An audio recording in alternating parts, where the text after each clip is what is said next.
నేను doctor Avinash Tippani, director and cancer surgeon, Pratima cancer institute, Warangal.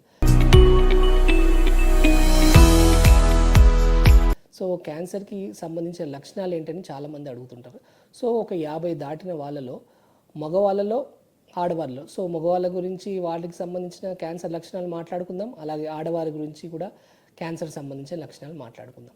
So జనరలైజ్గా వచ్చేసరికి, so మగవారిలో కానీ ఆడవారిలో కానీ బరువు తగ్గడం, అంటే ఒక 50 years దాటిన వాళ్ళలో బరువు తగ్గడం, ఆ తర్వాత ఆకలి మందగించడం, ఇవి క్యాన్సర్కి సంబంధించిన ముఖ్యమైన సిమ్టమ్స్.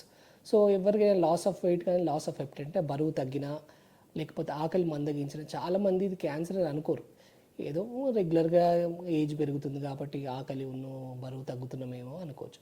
సో 3 weeksలో అంటే 3 వారాల పైబడి వచ్చి మన బాడీలో ఒక 10% ఆఫ్ బాడీ వెయిట్ తగ్గింది అనుకుంటే, సపోజ్ మీరు ఒక 60 kgs ఉన్నారనుకోండి, ఈ 3 వారాల్లో 10% అంటే 6 kilos బరువు తగ్గారంటే అది సిగ్నిఫికెంట్గా వెయిట్ లాస్. అంటే ఈ వెయిట్ లాస్ అనేది మనం ఇంపార్టెన్స్ తీసుకోవచ్చని మీకు ఒక చిన్న క్లూ లాగా నేను ఇస్తున్నాను.